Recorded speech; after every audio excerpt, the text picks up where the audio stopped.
बहुत अच्छे। जब कल मैंने कहा था ना आपको कि हम किसी घर में पैदा हो गए, कुछ माँ बाप मिल गए, भाई बहन मिल गए हमारे को, हमारा क्या कंट्रोल था, कल मैंने ये कहा था आपको। लेकिन आज मैं आपको कह रहा हूँ कि ये आप ही के कारण है, आपकी इच्छाओं के कारण है, आपके भावों के कारण है जो आपने संचित किए।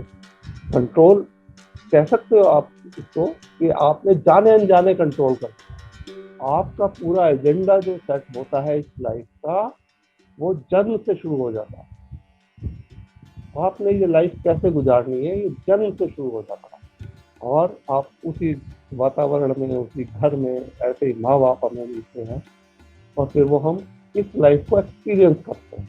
अब जो मैं नेक्स्ट आपको बोला था, हम यहाँ करते क्या है आज, इसी लोक से हम आ गए, मन बुद्धि शरीर मिल गया विद दैट कॉन्शियसनेस, चेतना। अब हम यहाँ आके ये सब कुछ जो कर रहे हैं, ये किस कारण कर रहे हैं। इस पूरे ब्रह्मांड में कोई भी चीज बिना वजह नहीं है। कोई भी चीज, एक एक चीज जो टिकी हुई है, उसके कुछ लॉजिक है, अपने उसके उसके लॉजिक, और वो किसी वजह से है।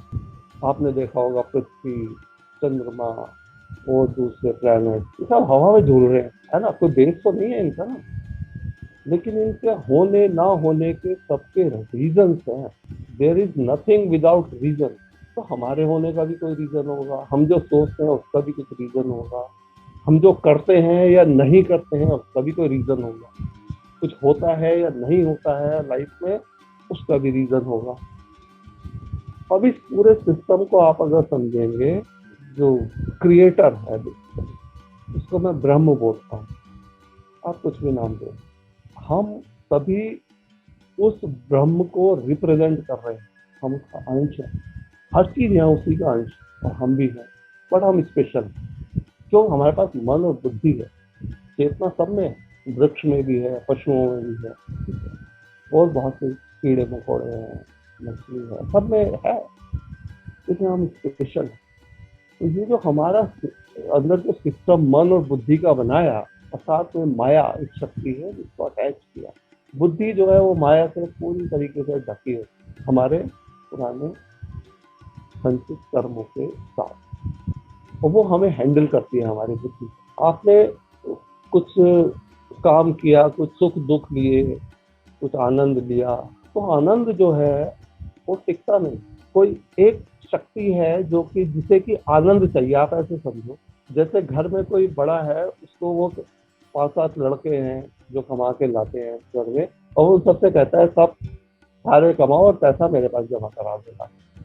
बोला आपको तो बिल्कुल यही है कि जैसे खाली होगे और कमाओ, खाली हो जाओगे और कमाओ, मैं नहीं देने वाला, ठीक है। जो ऊपर बैठा शॉप पे जो मालिक है, उसे पैसा चाहिए। ऐसे समझो जो ऊपर ब्रह्म बैठा है उसे आनंद चाहिए। उसने आपको, हमारे को, हम लोगों को छोड़ दिया है यहाँ पे कि मेरे लिए आनंद इकट्ठा करके लेके आओ। जैसे मक्खियाँ होती है ना, पूरा शहद इकट्ठा करती फिरती हैं और जाकर अपने छत्ते में जमा कर देती, उसके बाद शहद नहीं बचता, वो चल देती है, खत्म है, फिर चल देती है। तो हम लोग उस ब्रह्म के लिए, जो आनंद ही आनंद है, आनंद स्वरूप है, हम उसके लिए आनंद इकट्ठा करते हैं। और उसने सिस्टम ऐसा बनाया कि अब उसे आनंद चाहिए, तो क्या करता है, थोड़ा सा दुख देते हैं। दुख देते हैं मतलब कुछ ऐसी सिचुएशन क्रिएट करते हैं जिससे निकलने के बाद मेरे को आनंद आएगा, नहीं, ब्रह्म को आनंद आएगा, वी आर रिप्रेजेंट। कुछ आनंद फिर चला गया। इंफॉर्मेशन क्या पहुंची, इस पूरे सिस्टम को समझना, आप पूरा गणित समझ में आएगा। कुछ इंफॉर्मेशन, उसने, उसके पास इंफॉर्मेशन गई कि इस बंदे को अगर मैं बाहर धूप में ऑटो के लिए ना मिले, इसको तो बड़ा दुख आता है, और जैसे ही ऑटो आता है फिर मजा आता है, वो आनंद आता है। एक पर्टिकुलर इंस्टेंस बता रहा हूँ, ये पहले पड़े इंस्टेंस हमारे लाइफ। जैसे आनंद आया उसने कहा ओ अच्छा, दुख है क्योंकि पहले आपके मन में भाव रूप में दुख आया, और फिर जैसे ही आपको ऑटो मिला या टैक्सी मिल गई, टाइम पे उस धूप से निजात मिली, आप बैठ गए, आनंद आया। और आनंद बिल्कुल कितने सेकंड रुका, हार्डली 2 सेकंड, 5 सेकंड, मन को सुकून हुआ, ऑटो मिल गया, आनंद आया, दैट्स इट। सिस्टम में इंफॉर्मेशन क्या पहुंचती है कि जब भी ऑटो नहीं मिलता इसको दुख होता है, और मिलने के बाद आनंद आता है, तो क्या आप दुख मनाते हो। अगर इसको 15 मिनट ऑटो ना मिले, धूप लगे उसके बाद मिले तो कुछ मात्रा आनंद की आती है। अगर ये मैं आधा घंटा बढ़ा दूं, मतलब आधा घंटा कर दूं 15 मिनट, तो शायद ज्यादा आनंद आए।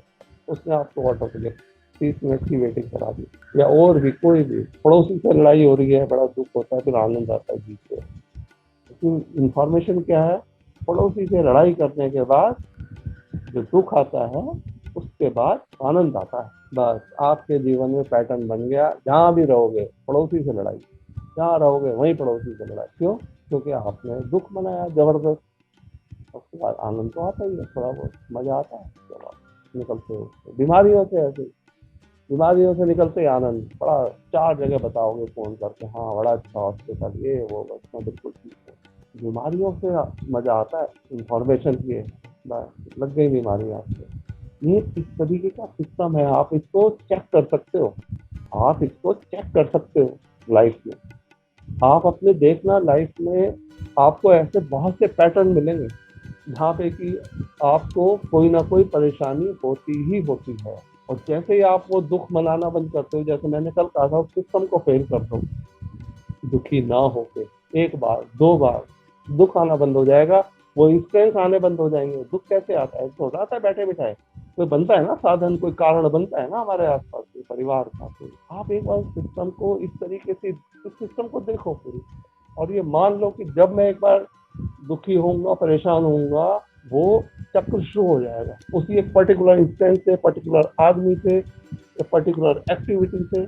तो ये वाला जो सीन है ना, इसको आप समझने की कोशिश करो। इसीलिए मैं जो टैग लाइन देता हूँ कि दुखी होना पाप है, आप हमेशा पाप कर रहे हो, अपने अपने प्रति पाप है। क्यों? क्योंकि वो पाप इसलिए है, देखो जो अपराध होता है ना, उसकी सजा होती है और वो मिट जाता है। लेकिन जो पाप होता है ना, वो आप ढोते हो, जन्मों जन्मों ढोते हो। उस पाप का किसी को पता नहीं होता। बहुत से पाप हमने कर रखे हैं, जिसे पाप बोलते हैं दुनिया, वो तो झूठ बोलना भी पाप है। अपने आप को दुखी रख के रखना होना, ये अपने प्रति पाप है। दुनिया को छोड़ो, तो इस मन को संभालो। तो आज मैं बिल्कुल ये बताने के बाद मैं यही सोच के बैठा था कि अब आप लोगों से सुनना चाहूंगा। आपने अभी तक जो ये समय बिताया, 3 सेशन हो गए शायद, डिड यू अचीव एनीथिंग? जो नए लोग, जो पुराने साधक हैं, वो तो चलिए, जो नए साधक हैं वो जरा अपना हाथ रेज करें और थोड़ा मुझे बताएं, थोड़ा औरों को बताएं। हाँ, हमने ये जो सब शुरू किया, लाइफ में कुछ फर्क पड़ा या बिल्कुल नहीं पड़ा? दोनों बातें। हम अभी भी वैसे ही हैं जैसे आज से 20 दिन, महीना और पहले से, या हमने कुछ ठीक किया?